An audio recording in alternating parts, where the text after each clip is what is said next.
Hi everyone, welcome back to the Yalie Show.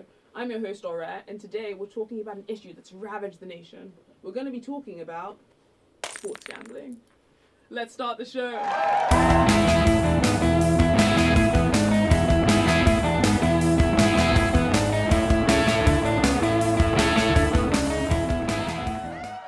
The NBA playoffs are going on right now, and if you've watched a game lately, chances are you've seen a commercial urging you to place a bet. Something like this. Betting on your favorite players, it helps to think like your favorite player. Looking good, young Chuck. You too, old Chuck.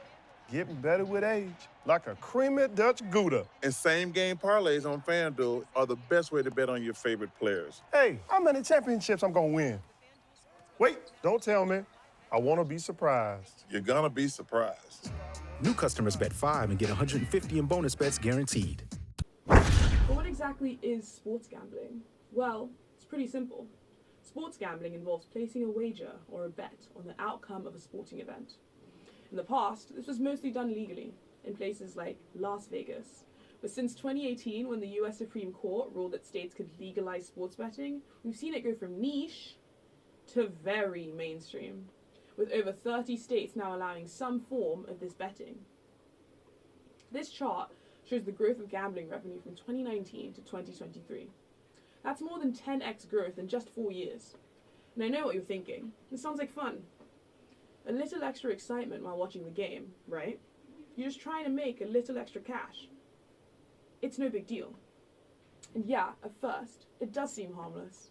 But honestly, I wouldn't make a whole segment just to talk about the benefits of sports gambling. I'm here to talk a little bit about why it's so bad. Why this fun pastime is harming American society, so that you can weigh all the information and make the right decision for yourself when it comes to putting your money where your mouth is. First off, sports gambling isn't just fun, it's an industry that preys on vulnerability, and it can lead to serious consequences, including addiction. In fact, experts warn that sports gambling can be even more dangerous than traditional casino gambling, for one simple reason. It's normalized. It's everywhere.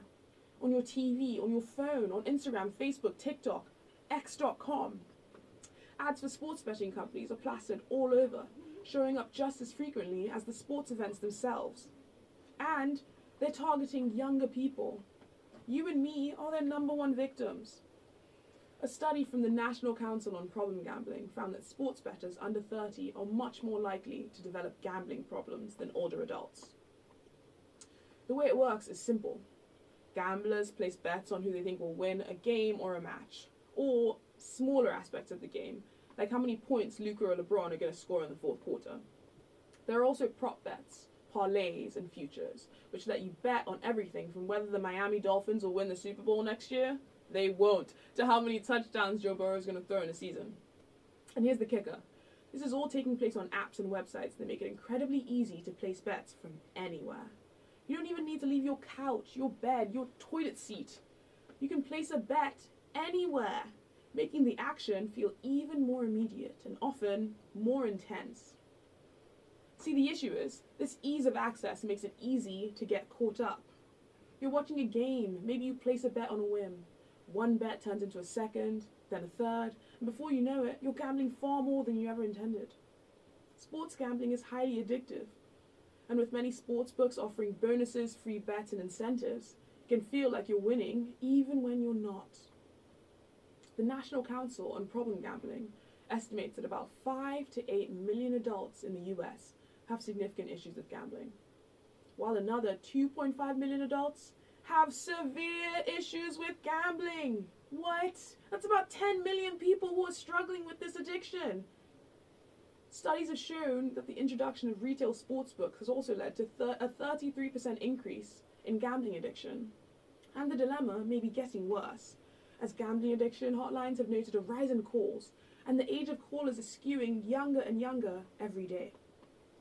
So let's talk about what this means for someone with a gambling addiction.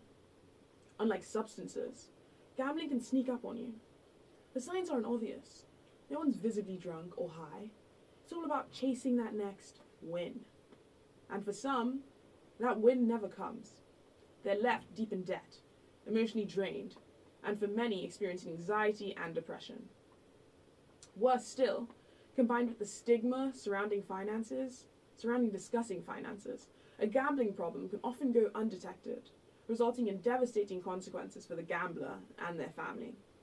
In fact, a 2017 report on problem gambling services showed that 1 in 5 pathological gamblers attempt suicide.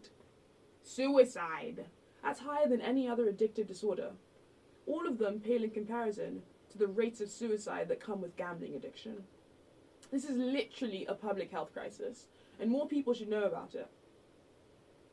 So what's the solution here? Well, experts argue that just like alcohol or smoking, we need better regulation, education, and treatment. It's not enough to just throw up a few ads with responsible gambling messages. There needs to be limits on how much you can bet, clear information on how gambling works, and systems in place for people to seek help if they're struggling. And let's talk about marketing, the marketing of it all, because it's a huge part of this issue. Sports gambling ads are everywhere, using high-profile athletes and celebrities like Shaquille O'Neal, Peyton Manning, Wayne Gretzky, and even Cristiano Ronaldo. These are some of the most culturally influential names in the world, and they help make it seem like gambling is a normal, fun part of the sports watching experience. It's normalized to the point that we forget the risks. But these aren't just ads for a weekend poker game.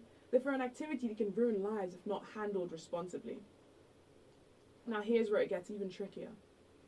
Many states that have legalized sports gambling are banking on the revenue it generates. In fact, it's a multi-billion-dollar industry. The states see it as a way to fund schools, infrastructure, and other public services. In 2024, in Maryland, sports betting generated nearly $6.3 million just in the month of July. Seems like a lot of money, right? Until you realize over $333 million in bets were placed in Maryland that month anyway.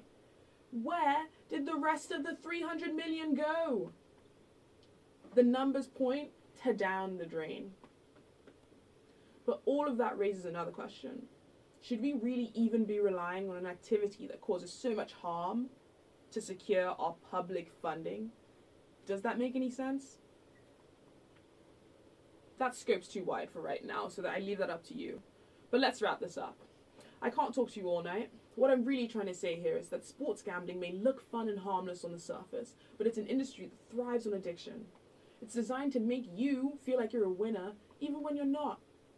And while it's made its way into the mainstream, we need to be made aware of the hidden costs of all of this excitement. So if you're going to bet, do it responsibly. Set limits for yourself. And remember, it's just a game.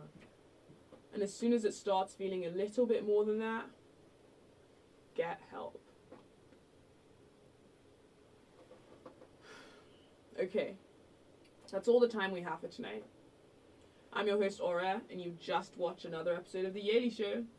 It's been real. This is my final assignment here at Yale University, and I've had a great time these past 4 years. See you the next adventure. Yes!